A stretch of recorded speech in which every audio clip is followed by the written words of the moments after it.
तो दोस्तों, स्वागत है आपका आज की एक और नई वीडियो में। दोस्तों, हमारे पास दो ऐसी इंपॉर्टेंट खबर है जिसका जानना आप सभी का बहुत ही ज्यादा जरूरी है। तो हमारी सबसे पहली update, S-400 air defence system को पाकिस्तान को लोन पर देने की तैयारी हो रही है और तुर्की यूएस से F-35 खरीदने जा रहा है। और इसी के साथ हमारी सेकंड अपडेट भारत और रूस से सामने निकल के आ रही है, जहां पर दोनों देश जल्द ही करीब 10,000 करोड़ की एक बड़ी डील फाइनल करने जा रहे हैं। तो आइए बिना किसी देरी के इस वीडियो को शुरू करते हैं। लेकिन उससे पहले आप सभी इस वीडियो को एक लाइक करके चैनल को सब्सक्राइब जरूर से कर लीजिए। दरअसल दोस्तों, 2 हफ्ते पहले एक डील हुई और उसने जो हंगामा मचाया आप सोच भी नहीं सकते। इस डील ने 2 पक्के दोस्तों की दोस्ती तोड़ दी, दुनिया के नंबर 1 हथियार को नीलामी के बाजार में लाकर खड़ा कर दिया और दुनिया के इतिहास में आज तक का सबसे महंगा हथियार खरीदने वाला देश माथा पकड़कर बैठा है कि हमने सही किया या गलत। इसके अलावा पूरी दुनिया का हथियार मार्केट क्रैश कर चुका है। जी हां, सिर्फ एक डील ने कमाल किया और अब डील थी ग्रीस और अमेरिका की F-35 लड़ाकू विमानों की डील। जी हां, आपसे कुछ ही हफ्ते पहले ग्रीस ने अमेरिका से बहुत ही थोड़ी संख्या में F-35 लड़ाकू विमान, जो कि एक स्टेल्थ लड़ाकू विमान है, उसे खरीदने की डील करी और बहुत ही जल्द ग्रीस को इसकी डिलीवरी भी मिलने वाली है।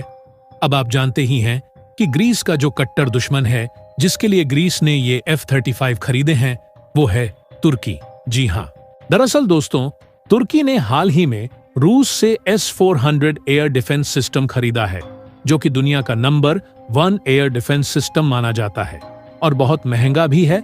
करीबन $800 मिलियन का एक S-400 खरीदा है और तुर्की ने करीबन $2.5 बिलियन के 3, लेकिन दुनिया का नंबर 1 एयर डिफेंस सिस्टम होने के बावजूद तुर्की ग्रीस और अमेरिका की F-35 डील से घबरा गया, क्योंकि उसे लगा कि F-35 मिलने के बाद उसका नंबर 1 दुश्मन ग्रीस हद से ज्यादा ताकतवर हो जाएगा। और सबसे खास बात, S-400 की बदौलत वह F-35 को टक्कर जरूर दे सकता है, यानी कि उसे रोकने की कोशिश जरूर कर सकता है, लेकिन उसकी रणनीति हो जाएगी डिफेंसिव, क्योंकि तुर्की की सेना में ऐसा एक भी हथियार नहीं है जिसकी मदद से वह F-35 को काउंटर कर सके। और आज तक का इतिहास गवाह है, जितने भी युद्ध हुए, जो भी देश डिफेंस करने गया, 99% वह हारा ही है। क्योंकि जब आपके पास डिफेंस का हथियार बेहतर होता है, ना तो आप डिफेंस करते रहते हो, दुश्मन के हमलों को रोकने पर आपका ध्यान ज्यादा होता है, वहीं दुश्मन के पास होते हैं अटैकिंग वेपन बेहतर, यानी कि हमला करने वाले हथियार बेहतर, तो वो अटैक करते रहते हैं। अब आप जब डिफेंस कर रहे हो ना, तो आप कहां तक हमला रोकोगे? 10 रोकोगे, 20 रोकोगे, 40 रोकोगे, 60 रोकोगे, लेकिन उसके बाद एक ना एक पॉइंट ऐसा आएगा जब दुश्मन आपकी सुरक्षा भेदने में कामयाब होगा और वह एक मौका ही आपके लिए इतना खतरनाक होगा कि आपका तमाम डिफेंस चकमाचूर हो जाएगा, आपकी पूरी रणनीति ध्वस्त हो जाएगी। और तुर्की को पता है कि डिफेंस पर जाना कितना ज्यादा घातक साबित हो सकता है। इसीलिए तुर्की चाहता है कि ग्रीस के इस अटैकिंग वेपन F-35 को टक्कर दी जाए। हालांकि वह खुद ऐसा एक हथियार बना रहा है जिसका नाम है कान स्टेल्थ लड़ाकू विमान, लेकिन वह 2030 तक भी नहीं आने वाला और 2030 तक तुर्की अपनी राष्ट्रीय सुरक्षा ऐसे नहीं छोड़ सकता। इसीलिए तुर्की ने फैसला किया कि वह अपने S-400 सिस्टम को अब हटा देगा पूरी तरीके से, और वह F-35 को टक्कर देने के लिए अमेरिका से F-35 ही लेगा। और इसके लिए तुर्की इतना डेस्परिंग किसी दूसरे देश को बेचने को भी तैयार है डिस्काउंट पर। जी हां, अब से करीबन 2-3 साल पहले ही तुर्की की सेना में यह S-400 शामिल हुआ है और 2-3 सालों के बाद ही वह इसे 50 पर डिस्काउंट तक भी किसी दूसरे देश को बेचना चाहता है, ताकि अमेरिका के साथ जो उसके संबंध हैं वह सुधर जाए, जो उस पर सैंक्शन लगे हैं वह खत्म हो जाए और उसे सबसे खास बात F-35 मिल जाए, जिससे कि वह अपने नंबर 1 दुश्मन देश जो ग्रीस है उसे टक्कर दे सके। क्योंकि तुर्की को पता है अटैक इज बेस्ट डिफेंस, यानी कि इससे पहले कि दुश्मन आप पर हमला करें, आप दुश्मन पर हमला कर दो। इससे ज्यादा सुरक्षित रणनीति आपके देश के लिए कुछ नहीं हो सकती। लेकिन यह तभी होगा जब आपके पास अटैक करने वाले हथियार मौजूद हो। लेकिन तुर्की की यह रणनीति भारत के लिए सरदर्द बन चुकी है, क्योंकि रिपोर्ट्स आ रही हैं कि तुर्की या S-400 air defence system Pakistan को भी सप्लाई कर सकता है, वो भी चीप डिस्काउंट पर। और आपको बता दूं, आप में से कई लोग कहेंगे कि यार, पाकिस्तान के पास पैसा तो नहीं है, कहां से खरीदेगा इतना महंगा S-400 सिस्टम। तो इसका भी इलाज है।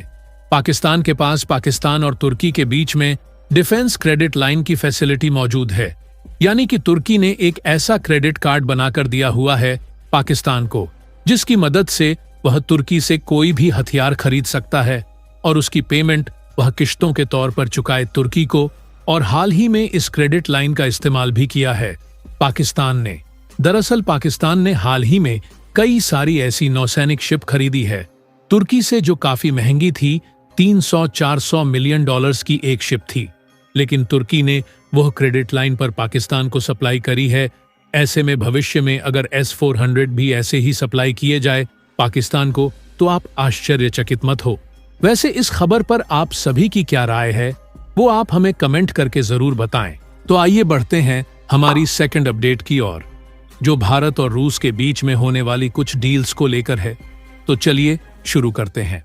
आप सभी यह बात जानते होंगे कि भारत के अंदर जो भी न्यूक्लियर पावर प्लांट ऑपरेट किए जा रहे हैं, इसमें रशिया का काफी बड़ा कंट्रीब्यूशन है। लेकिन अब भारत और रूस के बीच में करीब 10,000 करोड़ की एक और डील होने जा रही है, जिससे भारत के न्यूक्लियर पावर एनर्जी में बहुत बड़े बदलाव होने वाले हैं। रीसेंट रिपोर्ट्स के मुताबिक कुंदन कल्लन पावर प्लांट में न्यूक्लियर एनर्जी की सप्लाई को लेकर के यह नई डील होने वाली है, जिसमें जो न्यूक्लियर फ्यूल है, इसकी सप्लाई डायरेक्टली रशिया भारत को करने वाला है और इसकी जल्द ही डिलीवरी भारत के अंदर की जाएगी। रिपोर्ट्स के मुताबिक इस प्लांट के करीब 6 यूनिट्स हैं, जिनके पूरा होते ही यहां से करीब 6,000 मेगावाट की क्षमता के साथ पावर को जनरेट किया जाएगा और यह देश का सबसे बड़ा न्यूक्लियर पावर प्लांट होने वाला है। फिलहाल अभी इस पावर प्लांट की सिर्फ 2 मेगावाट की क्षमता के साथ इसे ऑपरेट किया जा रहा है और अब इसे लगातार एक्सपैंड करने पर बातचीत शुरू हो चुकी है। 2029 तक यहां से करीब 13 मेगावाट तक की इलेक्ट्रिसिटी जनरेट की जाएगी। और ज्यादा डिटेल्स की बात की जाए तो यह डील करीब 1500 करोड़ की होने वाली है, जिसमें रूस की न्यूक्लियर कंपनी TVLJSC भारत को न्यूक्लियर फ्यूल की सप्लाई करेगा।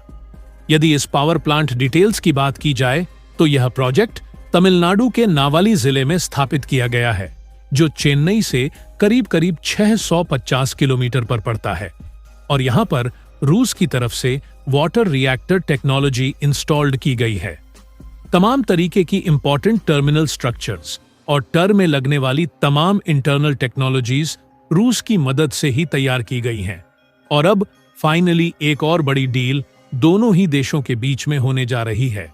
और यदि आपको याद हो तो जब पीएम मोदी रशिया विजिट पर जाते हैं, तभी इसी चीज को लेकर के एक बड़ी डेवलपमेंट सामने आती है। असल में नई डेवलपमेंट के अनुसार अब रूस भारत को अगले कई सालों तक स्ट्रेटेजिक न्यूक्लियर फ्यूल के सप्लाई करने वाला है।